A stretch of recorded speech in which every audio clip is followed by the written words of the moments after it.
Eneo Busukia, inspektori i tatimeve dhe një herësh pronari në lavandarie në Shkodër, mbeti i plagosur një atentat me eksplosiv të vendosur në makinën që 38 vjeçari përdorte për televizor.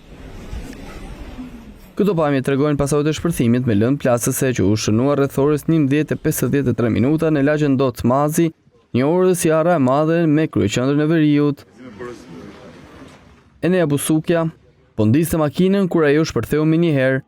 Rindërtimi i skemës atentatit ngritë dyshimin se lënda plasëse ishte lidhur me sistemin e ndezjes së mjetit, që ka shërbeu si detonator për eksplozivin. Shpërthimi u raportuai fort, por 38 vjeçari fatmirësisht arriti të mbijetojë. Ai ndodhet në spitalin rajonal, ku burimet nga bluzët e bardha thonë se nuk ka dëmtime të parikuperueshme. Ndërsa rreth një orë pas shpërthimit është gjetur një makinë e djegur në Dragoç, që dyshohet të jetë përdorur për atentatin ndaj punojësit të tatimeve, por ekspertët ende nuk kanë thënë fjalën e fundit.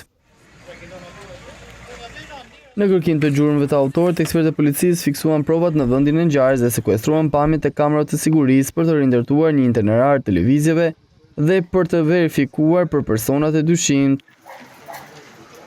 Për këtë qëllim, grupi hetimor do të marrë në pyetjen e vijim edhe 38 vjeçari, ndërsa ka nisur verifikime mbi konflikte të mundshme që mund të lidhen me detyrën e tij si inspektori i tatimeve apo biznesit privat që ai zotëron në kryeqendrën e Veriut.